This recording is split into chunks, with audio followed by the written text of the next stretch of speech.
Good morning, dear students. We have studied about the government company and its features. What is a government company and its features we have already studied.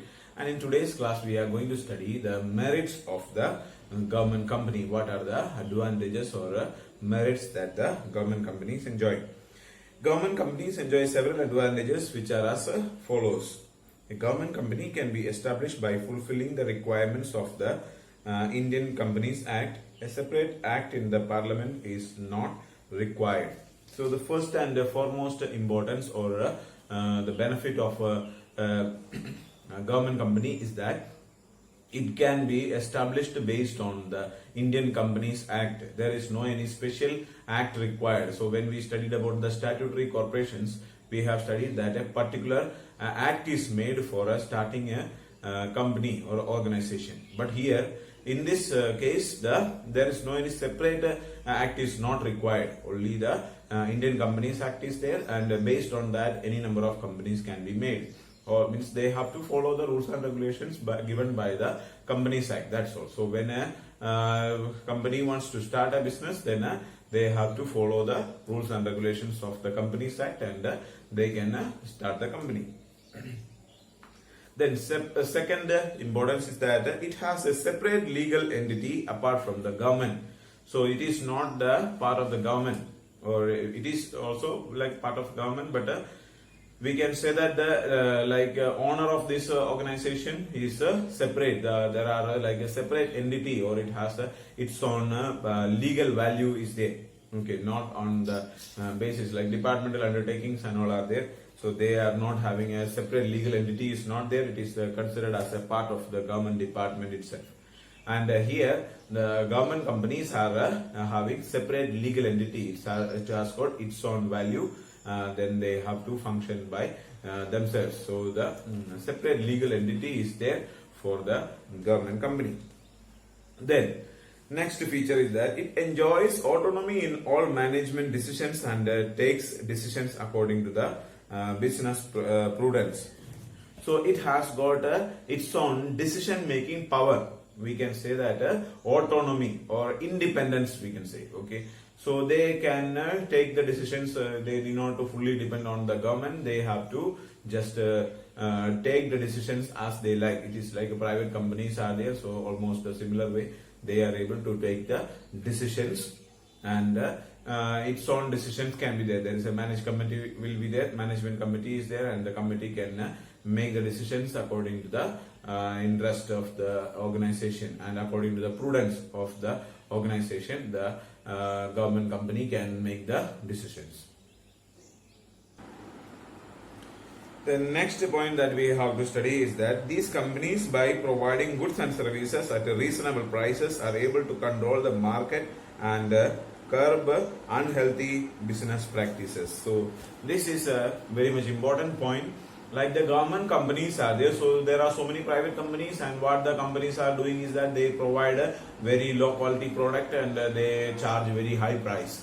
Okay, they give so much amount of advertisement and show that their product is very much good quality, and they charge very high price. But actually when you purchase the product, you come to know that the quality is not there.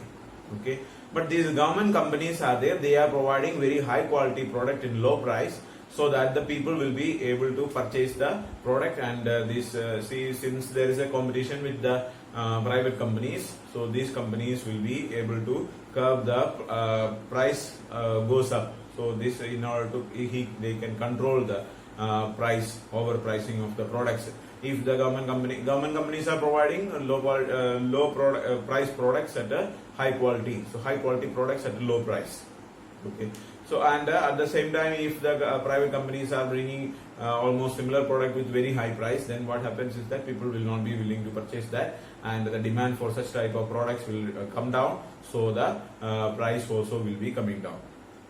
Okay, so the government companies will be providing good quality products to the people with a low price. So every people will be able to purchase the products. If only private companies are there, then they will be keep on increasing the price, and the price will go very much high, and like lower income people or middle income people will not be able to purchase the product. Only high income people will be able to purchase the product. And in India, like a country, the people are of a very low income people are there more. high income people are very less. So only few people will be able to survive in the country like India. Okay, so if there is no government companies, so government companies are providing good quality products to the people, and they will be able to purchase the products. So such a way it will be able to control the price, inflation or increase in the price will be controlled. Okay, to some extent, we cannot say that fully it can control. To some area, so to some extent it can control the price increasing of price. Okay. So these are the merits of the government companies, and when there is the merits, there are also some limitations. So now let us study about the limitations of the. Now we studied about the merits. Now next we are going to study the limitations.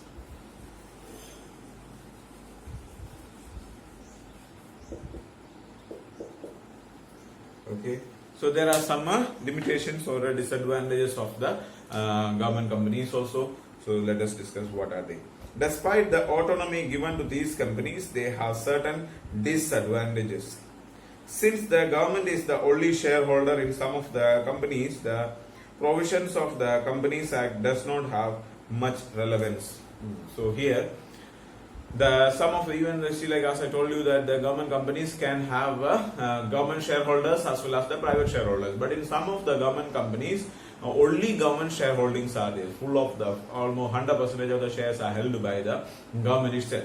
So in such kind of companies, what happens is that the benefits of full control of the company itself is not there. So the government control will be there more.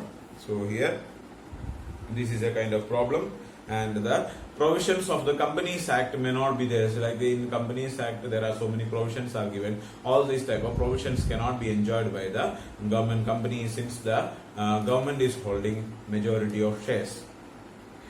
It evades constitutional responsibility which a company financed by the government should have. It is not answerable directly to the Parliament.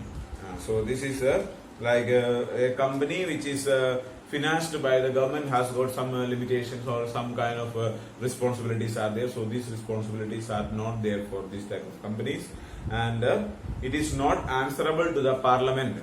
Okay, so like departmental undertakings are there or statutory corporations are there, they are directly answerable to the Parliament.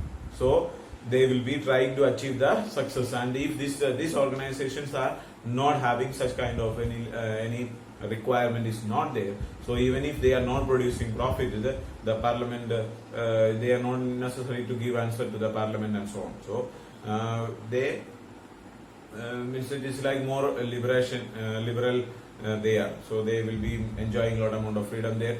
So such a way, then they need not to give answer to the Parliament, so they are little free, so they may not be able to perform in a better way, or they need not to show the accounts also. That it is because the money is not taken from the government treasury, so they need not to give answer to the things, and they may not be making profits. Okay, they may not be much trying to make the profit. So that kind of a limitation will be there. So means they will be the employees or the managers of the organization will be thinking that it is not necessary what benefit is there, or they don't have to work efforts. They will not use the full efforts for making the profit. So such kind of problems can be faced. And another problem is that the government being the sole shareholder, the management and administration rest in the hands of the government. The main purpose of a government company registered like other companies is defeated. So this is a very big disadvantage of the government company. Since the government is the major shareholder, then the government, according to the likes and dislikes of the government only, the company can run. Even see, like we have studied, when we studied about the merits, we studied that there are so many autonomy or independent decision making power and all is there. But these type of independent decision making is disturbed with the political interference or government interference. So because the government is the major shareholder, so then like board of directors and members are all appointed by the government. So these people will be taking the decisions, and when they take the decisions, they will take decisions in such a way that they will be in favor of the government only. So they will not. They are supposed to take the decisions in favor of the people and benefits of the company.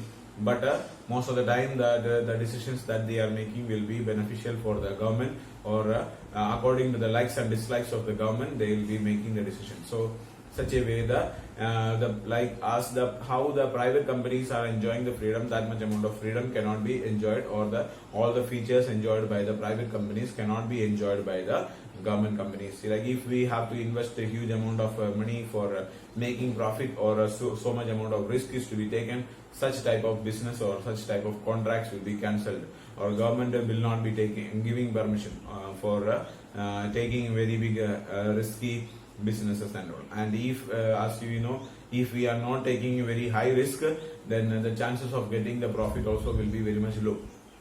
So if private companies are there, they don't have any kind of restrictions, so they will be able to take a high risk. They will be investing huge amount of capital and risking their money, and they take a very huge risk so that they will make a huge profit.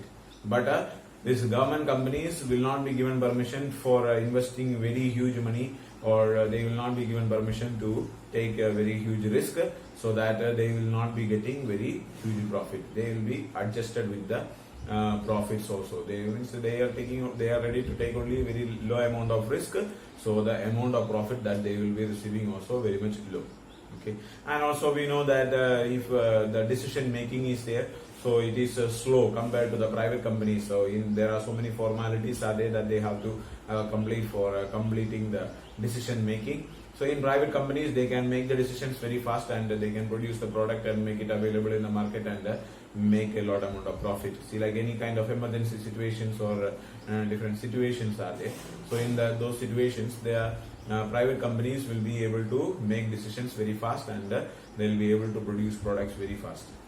But government companies needs a lot amount of time for making these decisions, and by the time they make the product available in the market, all the private companies might have already captured the market, and government companies may not be having much demand. So such type of issues the government companies will be facing. So these are the limitations of the government company. So we have studied about the merits as well as the limitations of the government company. Okay, thank you so much.